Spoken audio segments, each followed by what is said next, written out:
Assalamualaikum warahmatullahi wabarakatuh. Apa kabarnya anak sekalian? Alhamdulillah, semoga kalian tetap dalam keadaan sehat sehingga bisa mengikuti pembelajaran dengan baik.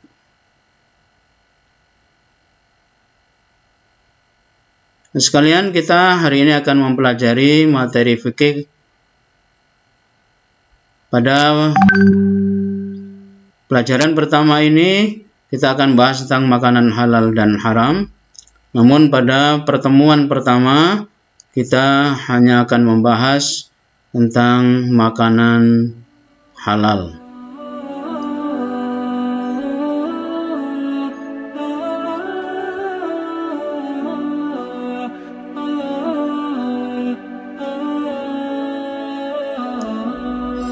Nah sekalian, mari kita pelajari pengertian makanan halal itu apa. Makanan halal adalah makanan yang diperbolehkan oleh Allah Subhanahu wa Ta'ala untuk dikonsumsi atau dimakan sesuai dengan ketentuan syariat Islam. Jadi makanan halal itu adalah makanan yang diizinkan oleh Allah, yang memang dikhususkan oleh Allah untuk dikonsumsi oleh hambanya, oleh manusia sesuai dengan ketentuan syariat Islam, ketentuan yang telah ditetapkan oleh Allah dan Rasulullah Sallallahu Alaihi Wasallam.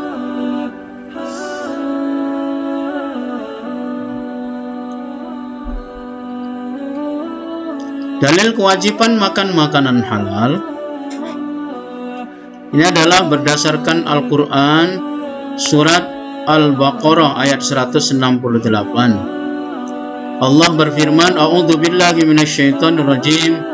Ya ayyuhan nasu kulu mimma fil ardi halalan thayyiban wa la tattabi'u khutuwati syaitan innahu lakum aduwwum mubin. Hai sekalian manusia, makanlah yang halal lagi baik dari apa yang terdapat di bumi, dan janganlah kamu mengikuti langkah-langkah syaitan, karena sesungguhnya syaitan itu adalah musuh yang nyata bagimu. Jadi menurut ayat ini jelas sekali Allah memerintahkan kepada kita manusia hanya memakan makanan yang halal dan thayyibah, halal dan lagi baik. Kita dilarang oleh Allah untuk mengikuti langkah-langkah syaitan, yaitu kesukaannya makan makanan yang dilarang oleh Allah Subhanahu wa Ta'ala. Nah, anak sekalian, secara garis besar makan makanan halal itu ada dua. Yang pertama adalah makanan halal menurut zatnya, yang memang aslinya makanan itu adalah halal. Ciri-cirinya adalah yang pertama dijelaskan dalam Al-Quran dan Al-Hadis. Yang kedua bermanfaat bagi pertumbuhan kesehatan manusia. Artinya dengan mengkonsumsi itu maka kesehatan kita akan terjamin. Yang ketiga tidak merusak badan, akal maupun pikiran. Jadi dengan mengkonsumsi makanan yang halal, badan kita akan sehat, akal kita dan pikiran kita juga sehat. Yang keempat itu adalah tidak kotor, najis dan tidak menjijikkan. Artinya kalau makanan itu kotor secara syariat, najis dan menjijikkan, maka makanan itu jelas haram, tidak boleh kita konsumsi. Yang kedua, makanan halal menurut cara memperolehnya. Makanan itu bisa haram atau halal itu tergantung memperolehnya. Yang pertama adalah diperoleh tidak dengan cara yang batil atau tidak sah. Misalnya makanan itu hakikatnya halal, tapi caranya mendapatkannya haram, misalnya mencuri dari hasil judi, maka jadi haram. Yang kedua adalah tidak diperoleh dengan cara riba. Riba itu artinya kelebihan hutang yang dipersyaratkan oleh pemberi hutang. Misalnya kalian ada salah satu temannya hutang 100.000, kamu berikan hutang 100.000, tapi kamu persyaratkan membayarnya nanti ketika sudah punya disuruh bayar lebih dari 100, misalnya suruh bayar 120, maka yang 20.000 itu namanya riba dan itu haram. Nah, sekalian, jenis-jenis makanan halal. Jenis makanan halal adalah semua rizki yang diberikan oleh Allah berupa makanan yang baik dan halal, yang memang diciptakan oleh Allah itu untuk konsumsi manusia, seperti padi, jagung, sagu, sayuran, buah-buahan, dan lain sebagainya. Yang kedua, semua makanan yang berasal dari air laut, yang berasal dari laut, hidupnya di laut seperti ikan. Yang ketiga, semua binatang ternak, ayam, itik, kambing, sapi, unta, dan sebagainya, kecuali babi dan anjing. Jadi semua makanan yang sudah ditentukan itu, maka hukumnya halal.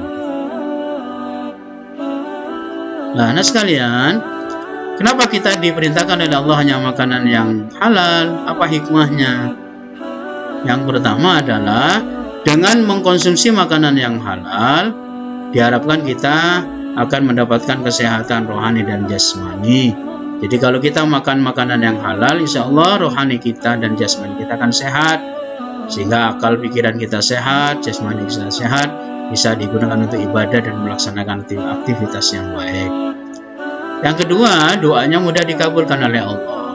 Jadi salah satu penghalang doa kita tidak dikabulkan, anak sekalian, karena kita mengkonsumsi makanan yang haram. Untuk itu kita jauhi, kita makan makanan yang halal agar doa kita dikabulkan oleh Allah. Nah, ketika dijauhkan dari api neraka. Jadi kalau kita makan makanan yang halal, maka kita insya Allah akan masuk surganya Allah Subhanahu wa Ta'ala. Yang keempat, menumbuhkan sikap dan perilaku yang baik. Dan itulah anak sekalian, kenapa kita diperintahkan oleh Allah untuk selalu makan makanan yang halal. Jadi agar kita menjadi orang yang diridhai oleh Allah Subhanahu wa Ta'ala, hidup kita penuh dengan kenikmatan, hidup kita penuh dengan lindungan Allah, ridha Allah Subhanahu wa Ta'ala. Itu sekarang sekalian sekilas tentang makanan yang halal. Kita pelajari, mudah-mudahan kalian semua bisa memahami, sehingga dalam hidup ini kalian bisa memilah dan memilih mana makanan yang dihalalkan oleh Allah dan yang diharamkan. Mudah-mudahan jadi ilmu yang bermanfaat. Untuk tugasnya nanti akan saya sampaikan kemudian melalui WA. Yang penting mudah-mudahan kalian bisa memahami ini. Tetap semangat, rajin belajar, rajin ibadah, jaga kesehatan. Semoga kita dilindungi oleh Allah Subhanahu wa Ta'ala.